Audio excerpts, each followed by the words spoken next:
कितने बचे हुए हैं जरा देखो। तो मैं अगर मोटा मोटी हिसाब लगाऊं तो फरवरी, मार्च और अप्रैल में पेपर है।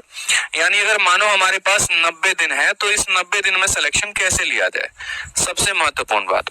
क्योंकि जैसे आप सीजल दोगे, सीजल चलेगा कम से कम 15-20 दिन, और 15-20 दिन के बाद जो है आपका CHSL का पेपर आ जाएगा। अब जब कहानी ऐसी होगी तो उस केस में आपके पास टोटल बचते हैं सिर्फ और सिर्फ ये 90 डेज। कुछ मुद्दे की बात हम आपको बताने वाले हैं, ठीक है।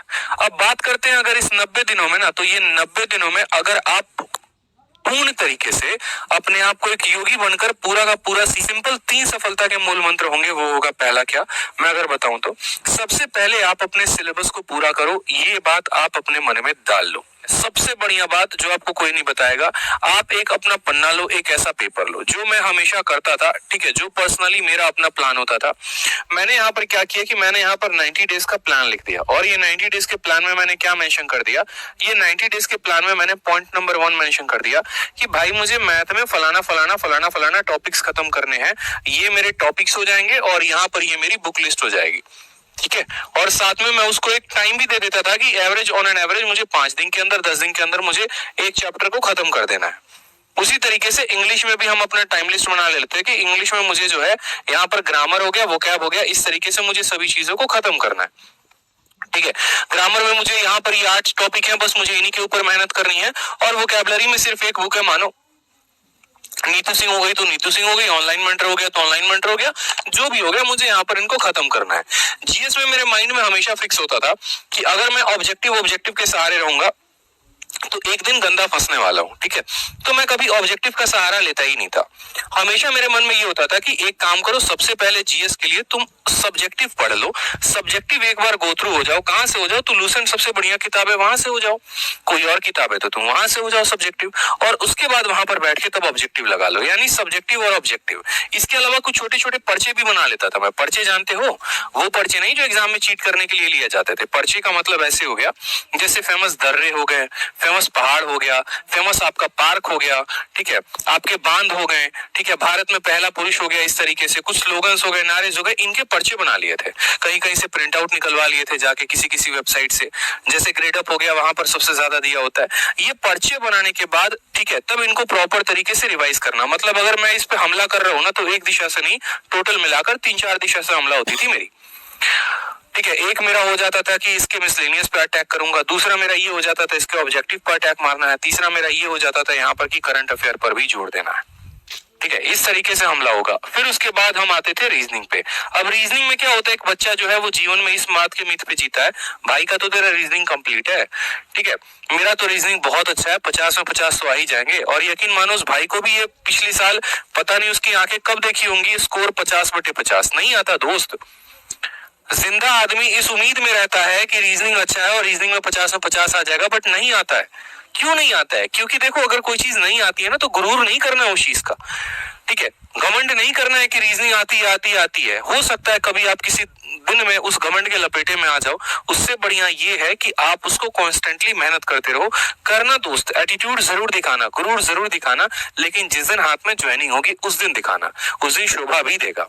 अभी तो आपकी सीखने की उम्र है। अभी एक काम क्या करो कि रीजनिंग में जैसे मानो अगर कोई टॉपिक नहीं आता, आप उसको पूरा का पूरा पढ़ो प्रॉपर तरीके से, और अगर नहीं आता तो प्रैक्टिस करो। ज्यादा से ज्यादा मेरा मानना है कि अभी प्रैक्टिस के ऊपर जोर दो, उन सवालों के ऊपर जो सबसे ज्यादा कैलकुलेटिव है, ठीक है, जो नए पैटर्न के ऊपर पूछे गए हैं। कहीं से भी प्रैक्टिस करते हो। रीजनिंग की जो बुक है हमारी विक्रमजीत सर की, आप उससे प्रैक्टिस कर सकते हो। बहुत जबरदस्त बुक उन्होंने बना रखी है, ठीक है। तो इस तरीके से आप यहाँ पर पूरा पे एक प्रॉपर 90 डेज का प्लान बना लो। उस 90 डेज के प्लान में आप हर सब्जेक्ट को टारगेट कर रहे हो, आप वोकैब को भी टारगेट कर रहे हो, आप करंट अफेयर को भी टारगेट कर रहे हो, आप रीजनिंग को टारगेट कर रहे हो, मैथ को कर रहे हो, इंग्लिश को कर रहे हो। तो इस तरीके से एक 90 डेज प्लान अपने आपने कॉपी में बना लिया, सारी बातें आपने नोट डाउन कर ली। उसके बाद क्या होता था, मैं यहाँ पर डेज के प्लान बनाता था।